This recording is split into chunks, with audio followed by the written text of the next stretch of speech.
نہیں سیریس دو تین ایشوز اور اختصار سے میں بات کروں گی. چیئرمین صاحب باہر ساری میڈیا میں اور دوسرے ہاؤس میں بھی اور ہمارے ہاؤس میں بھی اور پارلیمانی پارٹیز کا بھی ایک سوال ہے کہ یہ جو قوانین ہیں آرڈیننس پر بہت ہی جامع قسم کی بات تھی کیوں آئے ہیں جب ہمارے ہاؤسز اتنے دنوں سے سیشن میں دونوں ہاؤسز سیشن میں ہیں. تو یہ بار بار ڈس ریگارڈ کرنا پارلیمنٹری پروسیس یہ توہین ہے اس معتبر ادارے کی اور یہ میں سمجھتی ہوں ہم سب کا کہنا بہت ضروری ہے کیونکہ ایسا لگتا ہے یہ پروسیس نارملائز کی جا رہی ہے. یعنی اس کو ایک بنایا جا رہا ہے اس طرح کا پارلیمنٹ جہاں وہ ہمارا کم سے کم کردار ہو قانون سازی میں اور اسی طرح دھڑا دھڑ آرڈیننس فیکٹری بنا دیا جائے. ہم بھی تھک کے اس کو ایکسیپٹ کر لیں آپ بھی کہیں کہ بس اب کیا کیا جائے یہ ہونا ہے. اس میں سے بہت سارے میں ان کے متن میں بات نہیں کروں گی کلبھوشن کے حوالے سے بھی دیکھیے سیاسی باتیں بہت ہو سکتی ہیں اور کلبھوشن کے حوالے سے ہوئی بھی ہیں. ہم نے نہیں متنازع کیا تھا اس ایشو کو پی ٹی آئی کی حکومت نے سب سے زیادہ متنازع کیا تھا. اب جیسے تیسے میڈیا کے دوست واپس آ گئے ہیں جی. اب جیسے تیسے اگر یہ آئی سی جے کے جورسڈکشن میں پھنس گیا اور آپ کو یہ مجبوری تھی جو میں سمجھتی ہوں کہ جس طرح لا منسٹر نے کہا آپ کو پھر جورسڈکشن کی کمپلائنس کرنی ہوتی ہے نہیں تو آپ پر اور مصیبتیں آ سکتی ہیں عالمی دنیا میں. تو اس کا ایک بہت سمپل سا طریقہ تھا جو چیئرمین بلاول بھٹو زرداری نے بھی اس ہاؤس میں کہا آپ کے پاس ہر قسم کی کمیٹی ہے. کون سی کمیٹی جو نہیں ہے فارن افیئرز کمیٹی ہے ایک دونوں ہاؤسز کی بڑی زبردست نیشنل سیکیورٹی کمیٹی ہے ہر قسم کی کمیٹی ڈیفنس کمیٹی ہیں ساری غیر فعال پڑی ہیں. ان کمیٹیوں میں یہ بریفنگ اگر ہو جاتی تو جو ممبران ہیں وہ اپنے لیڈرز کو اپنے ہاؤس کو اپنی پارٹیز کو کم از کم کہہ سکتے کہ جی ہمیں بریفنگ ہوئی ہے. چلیے آپ ہاؤس میں نہیں کرنا چاہتے تھے لیکن یہ اتنا قوم کے لیے حساس معاملہ ہے اس پر کتنے ہنگامے ہو چکے ہیں پچھلی حکومت میں اور ہم پیچھے نہیں تھے ان میں. اس حوالے سے اس حساس ایشو کو تو آپ نے ہاؤس میں ان ہاؤس بریفنگ کرنی تھی بالکل کلوزڈ اور پارلیمان کی بریفنگ کرنی تھی. اس سے حساس معاملہ اس وقت نہیں ہے کوئی پاکستان میں اینڈ آپ جو کر رہے ہیں ہم اس کو کنٹیسٹ تو کرنے کی بات ہی نہیں آئی ہے. ہم کہہ رہے ہیں کہ آپ نے اسے کیوں نہیں سمجھا ویلڈ کہ آپ پارلیمان سے شیئر کرتے. تو جو گونج اٹھی ہے اس وقت ملک میں کہ یہ کیا ہو رہا ہے ہمارے ساتھ عام لوگ نہیں سمجھ پا رہے ہیں کہ رحم کی اپیل ہو رہی ہے جاسوس کے لیے. آپ نے تو قانون سمجھایا ہے شاید مجھے بھی سمجھ آیا ہے لیکن یہ پارلیمان کا حق ہوتا ہے کہ اس طرح کی حساس اور اہم قومی معاملہ یہاں ڈسکس کیا جائے. ڈسکس نہیں تو آپ بریفنگ کر دیتے جو آپ نے کل نیشنل اسمبلی پرسوں کی ہے وہ آپ یہاں کر دیتے بر وقت کر دیتے پارلیمان اعتماد میں آ جاتا کلوز ڈور سیشن ہوتا. ہم تو اسی طرح کرتے ہماری حکومت نے بہت مصیبتیں بھگتائی ہیں اسی طرح.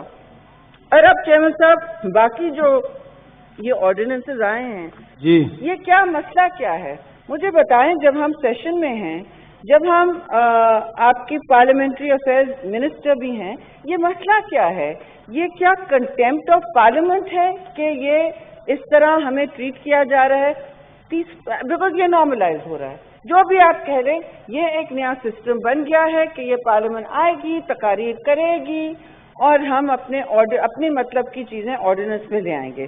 یہاں سے جو پرائیویٹ ممبرز بل جائیں گے وہ نیشنل اسمبلی میں پڑھیں زیادہ تر انسانی حقوق کے بلز پڑھیں. زیادہ میں یہ نہیں کہنا چاہتی کون سے ہیں لیکن میں آپ کو فہرست دے سکتی ہوں جو اس حکومت نے جن کے بارے میں کچھ نہیں کیا. اگر نیشنل انٹرسٹ کا آپ ہمیں حوالہ دیتے ہیں کہ F A T F national interest ہے یہ سن لیں تو ہمارے بچوں کے حوالے میں جو قوانین 8 مہینے سے وہاں رول رہے ہیں وہ نیشنل انٹرسٹ میں نہیں ہے کیا؟ نیشنل انٹرسٹ ہے کیا؟ صرف جو آپ کی حکومت کو قوم کو تقویت دے سکے قوم کو بھی تو تقویت دیں ہماری عوام کو تقویت دیں. سارے انسانی حقوق کے child protection child marriage restraint کتنے بلز وہاں رکے ہوئے ہیں وہ ہیں نیشنل انٹرسٹ بھی ہمارے لیے.